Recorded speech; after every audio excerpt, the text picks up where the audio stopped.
আসসালামু আলাইকুম দর্শক, সবাই কেমন আছেন? আশা করছি আপনারা সবাই অনেক অনেক বেশি ভালো আছেন। আজকের ভিডিওতে আপনাদের বাঁধাকপির পাকোড়া বানিয়ে দেখাবো। এজন্য আমি মাঝারি সাইজের একটা বাঁধাকপি নিয়েছি। এখন এই বাঁধাকপিটাকে মাঝে বরাবর এভাবে ছুরি দিয়ে কেটে নিচ্ছি। পাকোড়া বানানোর জন্য আমার পুরাটা দরকার নাই, এখান থেকে আমি অর্ধেক বাঁধাকপি ব্যবহার করব। এখন এই বাঁধাকপিটাকে যতটা সম্ভব একদম ছোট ছোট টুকরায় কুচি করে কেটে নেব। বাঁধাকপিটাকে কেটে নেওয়ার পর এখন আমি একটা ছুরি দিয়ে যতটা সম্ভব ছোট ছোট করে কুচি করে নিচ্ছি। যদিও আমি এগুলো খুব বেশি কুচি কুচি করে কাটতে পারিনি, তবে আপনারা ট্রাই করবেন এর থেকেও বেশি কুচি কুচি করে কাটার। এই যে দেখেন বাঁধাকপিগুলোকে আমি ছোট ছোট টুকরায় কেটে নিয়েছি। এখন এই বাঁধাকপিগুলোকে আমি একটা বাটিতে উঠিয়ে নিচ্ছি। বাটিতে উঠিয়ে নেওয়ার পর এখন আমি এই বাঁধাকপির মধ্যে হাফ চা চামচ লবণ দিয়ে দিয়েছি। এখন এই কুচি করে রাখা বাঁধাকপির সঙ্গে লবণ ভালোভাবে মিশিয়ে দিতে হবে। ভালোভাবে লবণ মেশানোর পর 10 থেকে 15 মিনিটের জন্য এভাবে রেখে দেব।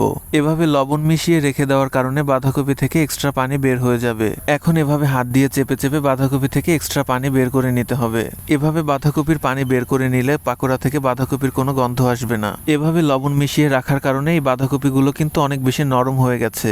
আর নরম হওয়ার কারণে এই বাঁধাকপির টুকরোগুলো কিন্তু হাতের চাপে ভেঙে যাচ্ছে না। এই যে দেখেন বাঁধাকপি থেকে কতটা পানি বের হয়েছে। এখন পরিষ্কার পানি দিয়ে ভালোভাবে এগুলোকে ধুয়ে নেব।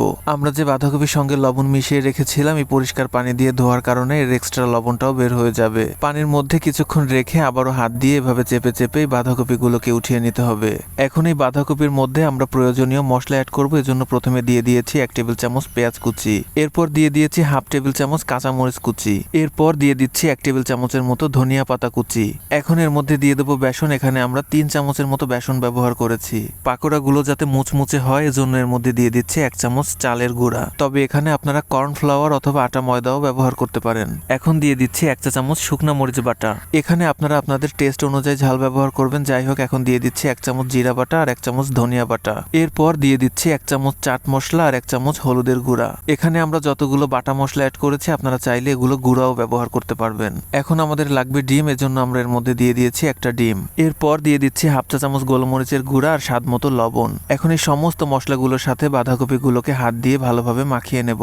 আপনারা চাইলে কিন্তু এর মধ্যে বেকিং সোডাও ব্যবহার করতে পারেন। তো এই যে দেখেন আমাদের পাকোড়ার মিশ্রণ কিন্তু রেডি। এখন এগুলোকে ভাজার জন্য একটা কড়াইতে দিয়ে দিচ্ছি তেল। এখন মিডিয়াম টু লো ফ্লেমে প্রথমে এই তেলটাকে হালকা একটু গরম করে নিতে হবে। এই তেলটাকে কিন্তু খুব বেশি গরম করার দরকার নেই, হালকা একটু গরম হলেই হবে।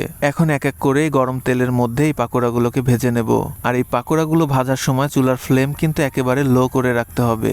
এই পাকোড়ার মধ্যে আমরা যে চাট মশলার গুঁড়া ব্যবহার করেছি, আপনাদের কাছে যদি এই মশলাটা না থাকে সেই ক্ষেত্রে আপনারা ভাজা গরম মশলার গুঁড়াও ব্যবহার করতে পারেন। এখন লো ফ্লেমে ভালোভাবে উল্টে পাল্টে পাকোড়াগুলোকে ভেজে নিচ্ছি। এই পাকোড়াগুলো যাতে পুড়ে না যায় এজন্য একটু পরপর এগুলোকে উল্টে দিতে হবে। এই বাঁধাকপি কিন্তু পেপটিক আলসার এবং পাকস্থলীর আলসার প্রতিরোধ করে।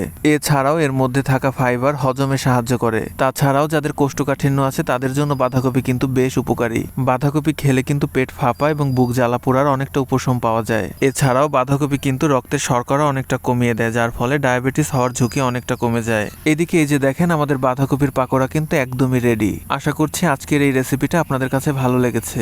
ভিডিওটি ভালো লেগে থাকলে অবশ্যই আমার ফেসবুক পেজ এবং ইউটিউব চ্যানেলের পাশেই থাকবেন। সবাই অনেক অনেক বেশি ভালো থাকবেন। আল্লাহ হাফেজ।